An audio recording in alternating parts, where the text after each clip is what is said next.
So I've got a side project going on. I want to make some charred cloth because I want to make myself a flint and steel so I can start fires without matches.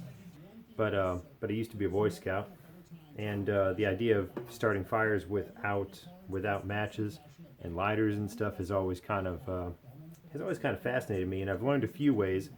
And I've used something called a ferro rod, or whenever I was in Boy Scouts we called them hot sparks. But I've never actually used a regular flint and steel.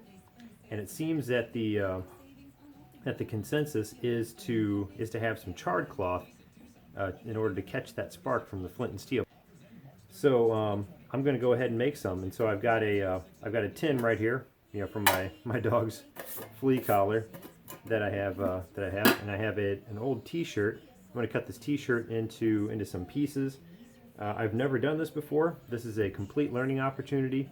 So yeah, I'm just going to see how this goes. So I'm just going to go ahead and, I don't know, start off with something like this.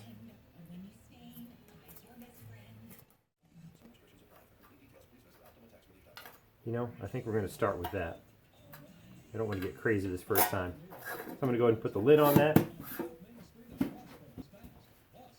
got a punch. I'm going to punch probably 2 small holes in this.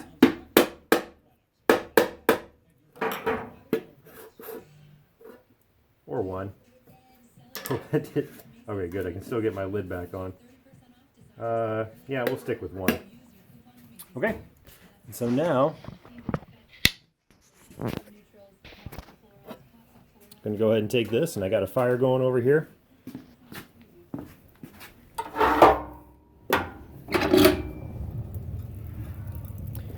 And toss it right there. See how this goes. See you in a bit. I'm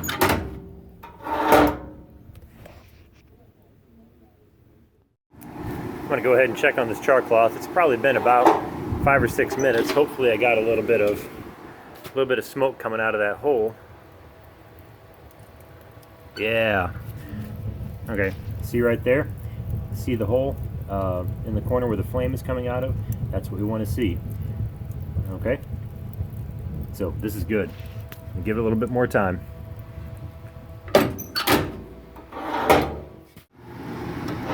So I'm checking on this again. Okay, so smoke stopped coming out of there. It's been about 15 minutes. Since smoke stopped coming out, I'm going to go ahead and reach in there and fish that guy out one-handed. There we go. There we go. Come on, buddy. Come on, buddy. There we go.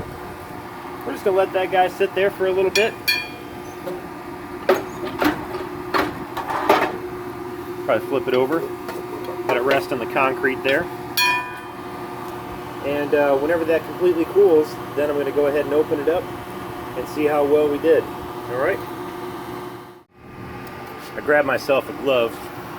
Let it set here for a couple of minutes. Should be okay. Even though it will be fine right here, I'm going to go ahead and bring this guy outside. We're going to take it outside and put it on the rocks and let it finish cooling out there.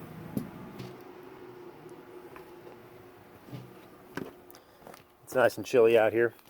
We'll put that on the concrete and let that cool the rest of the way.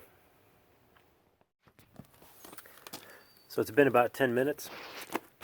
I'm going to go ahead and open this up and see how we did. Like I said, I've never done this before. There we go. Well, looky there.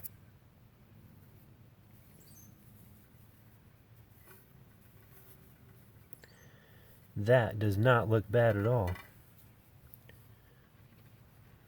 Look at that. Hot dog. I kind of want to try it out right now, but I don't quite have time. You can see it, there's a little bit of, whoops. There's a little bit of extra stuff in there from the inside of the canister. I guess I probably should have burnt that out first. But I would say that's a success without even trying to put a spark on it yet. That looks just the way it should. Okay, cool. Wow. I'm just tickled. That's really cool. All right, I'll be back.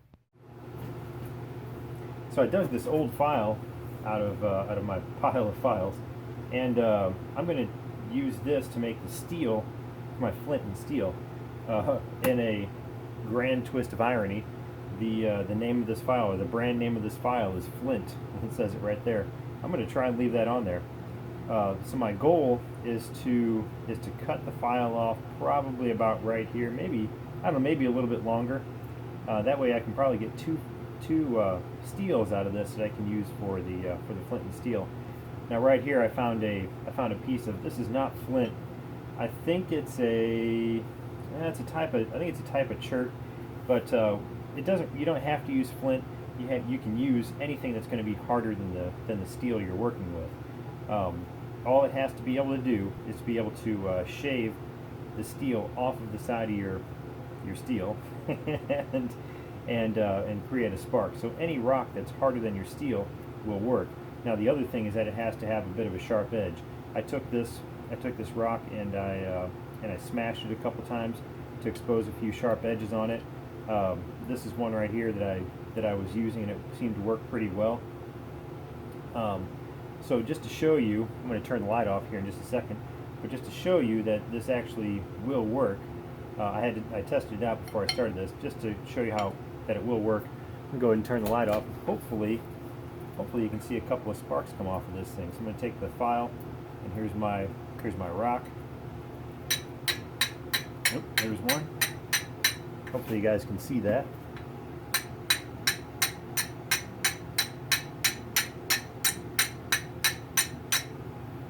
See if I can find a better edge here. For some reason, there we go. See that? All right. So there's the proof of concept.